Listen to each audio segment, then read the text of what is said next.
This morning we are aboard the Tustumena, or the Tusty as she is more commonly known. We are headed to Kodiak, probably for our last trip into Kodiak. While we are here, we will be flying back to the lower 48 next Sunday. Blondie is down on the car deck in her crate. She has to go for her vet check prior to our flight. We'll be returning back to Sailboat Cove tonight on Tusty's return trip.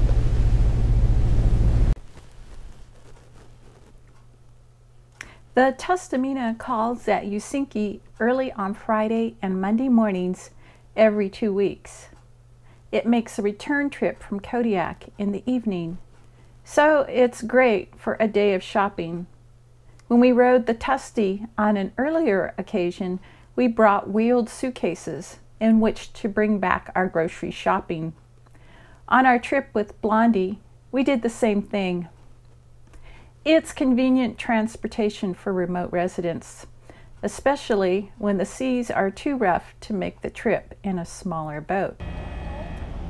The Tusty serves 13 communities along the Kenai Peninsula and the Aleutian Chain, and while her cargo elevator and turntable make for slow on and off vehicle loading, she makes it possible for residents in small communities that don't have a dedicated vehicle ramp to take their cars to and from the mainland.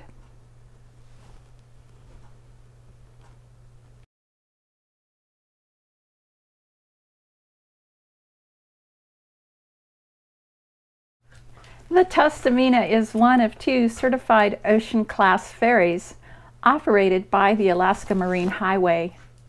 She is tentatively scheduled for retirement next year after more than 50 years of service. The MV Tustumena Oral History Project, sponsored by the University of Alaska, is in the process of collecting stories from passengers and crew of the beloved Tusty.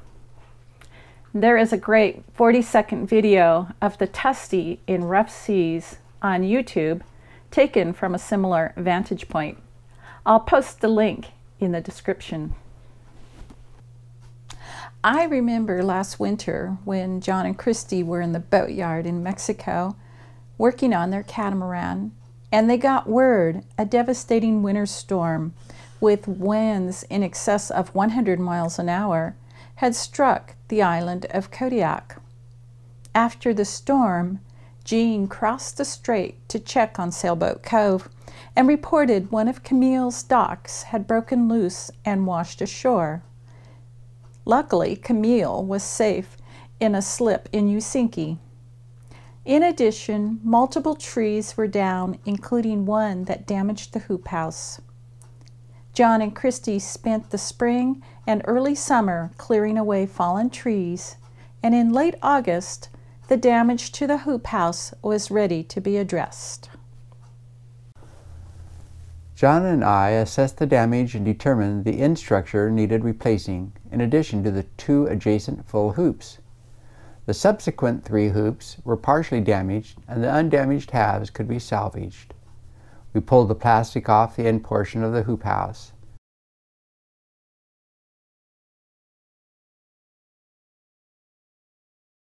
Then we began removing the damaged pieces and replacing them with sound ones.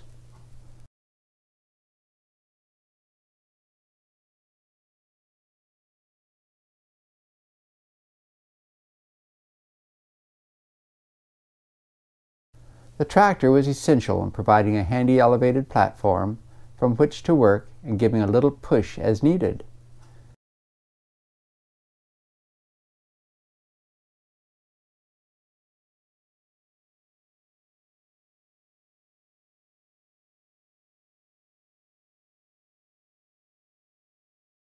It was during this time we made the unpleasant discovery that half the spares John had on hand were split by water freezing inside the pipes. The fruit trees would be a delicacy for deer, and at the end of each workday we made sure netting was up to keep the deer out. Once all the bent pieces had been replaced, it was time to stretch plastic. We began with the end piece. To secure the plastic to the frame, wiggle wires are used and snapped into the grooving in the middle and the edges of the frame. One afternoon, the wind assisted in the removal of all the overhead plastic, and the following morning, all of us pitched in to pull the plastic over the hoops and secure it. The temperature was in the 70s, and I could work in a t-shirt. John thought it was hot. This fall, the hoop house will be toasty warm to extend the growing season. It is a satisfying feeling to look at the taut plastic and see a job well done. Our trip to Danger Bay was one of the highlights of our trip to Alaska. We were fortunate Jean and Barb invited us along.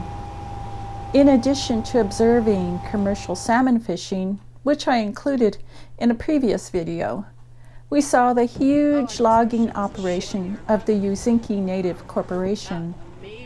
These logs are held in the pond until loaded aboard large seagoing ships.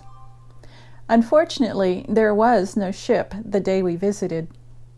Most of the logs are ultimately destined for Asia. The Shelikof Strait and Marmot Bay tide differential creates a strong tidal current between Kodiak Island and Whale Island. Jean cut the motor and let the current carry us along. At the time of our visit, the current was approximately 5.5 knots and created a series of whirlpools and eddies. When there are storms and winds are against the current, the passage can become impassable. As we approached the Shag Rocks day mark, the current increased and would have pushed us onto the rocks if Jean hadn't started the engine and powered us away.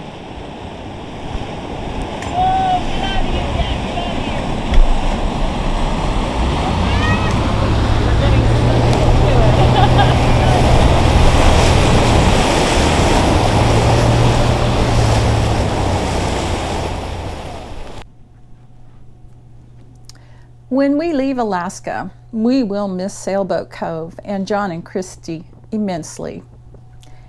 And as we enjoyed the incredible scenery that day in Danger Bay, I thought about my contemporaries in California and the common refrain, "When I retire, I'm moving to North Dakota, or Nevada, or Texas, or fill in the blank."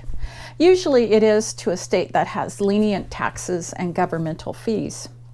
But I haven't heard anyone say they are moving to Alaska. If you are an unhappy California resident, here are some reasons why Alaska should be added to your list. Alaska has the permanent fund dividend, which actually pays residents for living there. This year estimated to be $1,600. There is no state income tax. At age 62, you get a free hunting and fishing permit for life. After age 65, there is no property tax or sales tax.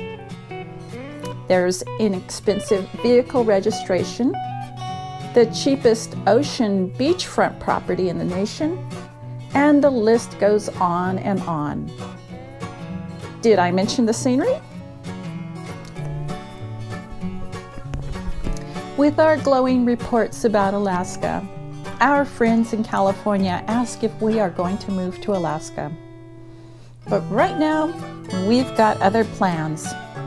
Chiefly a boat named La Brisa that we are desperately missing. And this winter, we're looking forward to more adventures in the Sea of Cortez. So until then,